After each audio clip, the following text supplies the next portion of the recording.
saya mendengar cerita dari salah seorang relawan SAR Seri Getasan, Kecamatan Getasan, Kabupaten Semarang, Jawa Tengah, bahwa di Desa Polobogo ada seorang nenek-nenek yang mirip genderuwo gitu. Wah, penasaran saya, apa iya? Saya ditunjukin fotonya, kok ada orang yang begini dengan rambut panjang sekitar 2 meter, gembel, dia buta dan tidak waras ya, gangguan jiwa.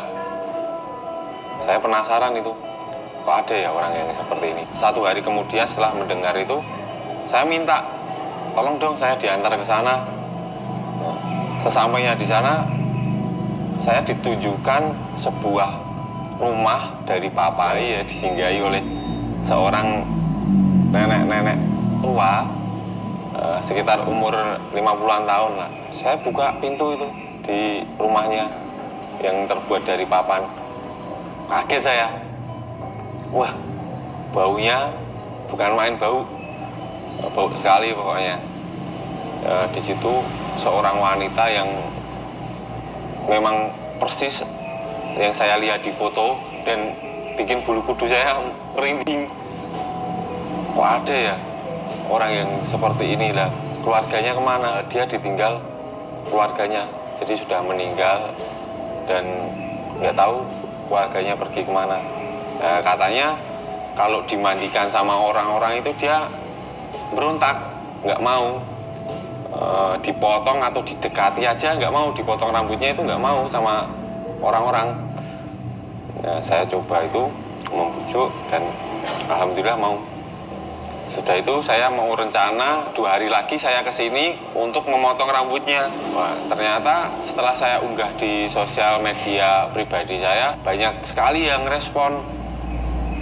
Di hari itu juga sekitar tanggal 23 Januari sudah ramai sekali di rumah itu, dari warga, dari perangkat desa, dari dinas sosial sudah datang ke situ untuk melihat keadaan Mbah Sukiyah ini. Di situ ada salah satu pegawai dinsos yang ingin memotong rambutnya hari itu juga, tapi ditampar katanya, nggak mau. Akhirnya ada salah seorang yang telepon saya. Akhirnya saya datang ke situ. Situ saya ngobrol-ngobrol lagi dengan mbahnya, dan di situ di rumah Mbah Sukina itu saya potong rambutnya. Alhamdulillah langsung mau dia. Saya mencoba untuk berkomunikasi, mengajak dia berjalan. Semoga aja bisa berjalan. Kelihatan dia seneng banget, kayak senyum gitu. Udah bersih, udah wangi. Saya angkat. Saya nggak nyangka bisa jalan, dia bisa melangkahkan kakinya dengan memeluk saya. Seneng banget saya.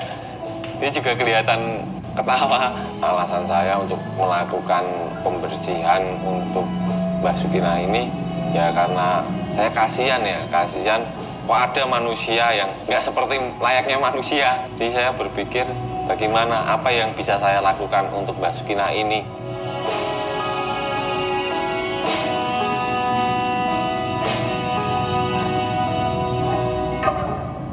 Saya dulu itu adalah bekerja sebagai sopir ya, sopir angkutan umum, jurusan Salatiga, Magelang di PO Tunas Mulia. Setelah itu sekitar 5 tahun kemudian saya jadi sopir truk pembawa muatan untuk ke Bali, Sumatera, di seluruh Indonesia. Kebutuhan yang waktu itu mendesak ya. Saya berpikiran bagaimana caranya untuk mendapatkan uang yang singkat, yang lebih cepat. Karena kalau jadi sopir ya nggak tentu sih gajinya perharinya berapa, nggak tentu. Terus saya meniatkan diri untuk melakukan kejahatan. Itu dengan mencuri sekitar 8 ton beras di Jawa Timur. tepatnya di Jember. Beberapa bulan kemudian saya tertangkap di Salatiga, di dekat rumah. Lantas saya dibawa ke Jawa Timur, lapas Jember, lapas kelas 2B Jember. 2 tahun di lapas pembinaan lembaga pemasyarakatan Jember, 2 tahun bebas. Dari situ saya nyari-nyari pekerjaan, tapi sulit sekali karena image saya udah sebagai mantan narapidana, kesana kemari nggak pernah dapat pekerjaan. Setelah itu ada seorang teman yang mau ngajak, yuk kita melakukan kejahatan lagi gitu. Ya udah, ya sekitar 2015, tahun 2015, 3 bulan bebas, terus saya mencuri lagi di toko retail ya, toko-toko sembako gitu. Yang saya ambil ya kebutuhan pokok yang jelas. Setelah itu 3 bulan kemudian saya ditangkap oleh Polsek Ngawen, tepatnya di Salatiga. 1 tahun 6 bulan saya itu masuk lagi rutan Salatiga, baru 8 bulan. Akhirnya saya dipindah lagi di rutan Boyolali. Setelah bebas sekitar tahun 2017, saya kembali mencari pekerjaan.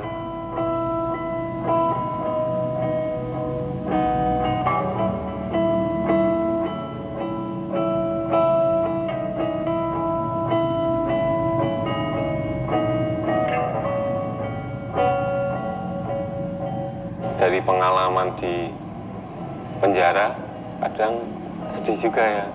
Anak saya dapat sindiran dari teman-temannya, dari tetangga-tetangga, bahkan keluarga saya menjadi berantakan. Coba saya nyari kerjaan, tapi lama nggak dapat. Saya lama banget nggak dapat kerjaan. Bahkan setelah bebas itu uang saya pun nggak punya uang untuk makan, untuk apa. Saya masih minta ke orang tua kan. Tapi tentu saja orang tua marah, masih marah. Nah, saya ditolak sama keluarga, saya ditolak sama desa. Akhirnya saya pergi. Saya pergi mencari pekerjaan, tapi nggak dapat. Makan dengan cara ngamen. Saya ngamen di situ untuk membeli nasi ya.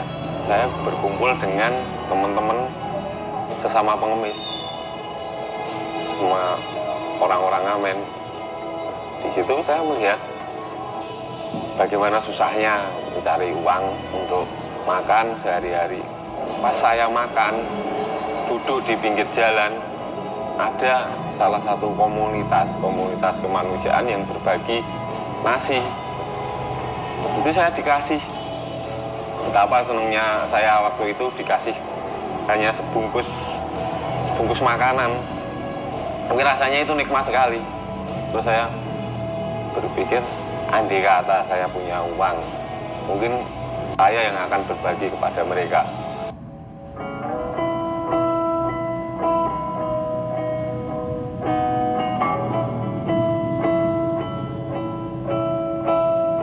Selama bergabung di ACT, alhamdulillah saya tumbuh rasa kemanusiaan, rasa yang begitu menggebu-gebu untuk membantu umat. Saya melakukan aksi-aksi sosial di Salatiga dan Kabupaten Semarang, di Jawa Tengah, berbagi nasi. Karena saya kemarin waktu saya nggak bisa makan, saya kumpul dengan situ di teman-teman pengemis, dikasih nasi aja seneng banget. Nah, saya pikir itu, saya beli nasi 100.000 itu udah dapat 10 bungkus, 11 kadang. 11 bungkus saya bagikan ke teman-teman. Akhirnya saya bisa berbagi di situ. Nah, itu di ACT saya ketemu dengan namanya Chef Joni.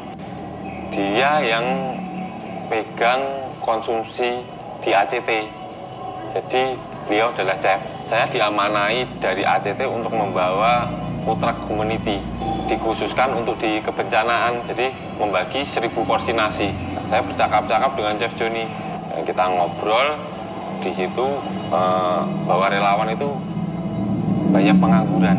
Mereka rela meninggalkan anak istrinya untuk membantu saudara kita yang membutuhkan. Saya ngobrol sama Chef Joni bagaimana caranya untuk memberdayakan relawan ini agar mereka bisa berrelawan dan mendapatkan uang untuk keluarganya yang ada di rumah. Beliau punya ide untuk bikin restoran kemanusiaan gitu untuk yang bekerja para relawan, dan ini di Salatiga saya bikin dengan Chef Joni fried chicken ya. Itu konsep alhamdulillah yang dipercayai saya untuk membuat program-program kemanusiaan yang nantinya yang bekerja relawan dan setiap minggu gratis untuk anak yatim. Alhamdulillah beliau setuju. Nah, ini baru proses pembuatan ya di Salatiga ini.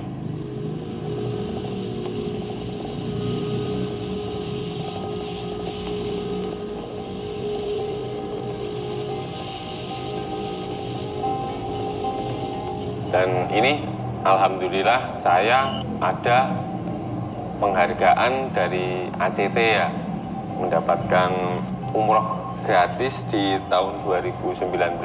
Ini perjalanan umroh gratis ini saya sampai pingsan menerima ini, kok bisa saya mendapatkan ini. Tapi niat saya ini saya kasihkan ke ibu saya. Saya alihkan ke ibu saya penghargaan ini. Waktu dalam proses untuk pengalihan umroh dari saya ke ibu saya, ada yang telepon dari kantor wilayah ACT Jawa Tengah bahwa ada donatur yang ingin memberangkatkan umroh saya. Kaget lagi saya, sampai nggak bisa ngomong, sampai nangis. Saya kabarkan ibu, Bu, saya dapat lagi umroh. Jadi saya bisa berangkat bareng umroh dengan ibu. Harapan saya untuk teman-teman dan untuk para relawan, kita itu hidup hanya sekali. Jadi hidup itu tidak bekerja, cari uang, lalu mati. Tapi setidaknya hidup itu bisa berguna untuk sesama.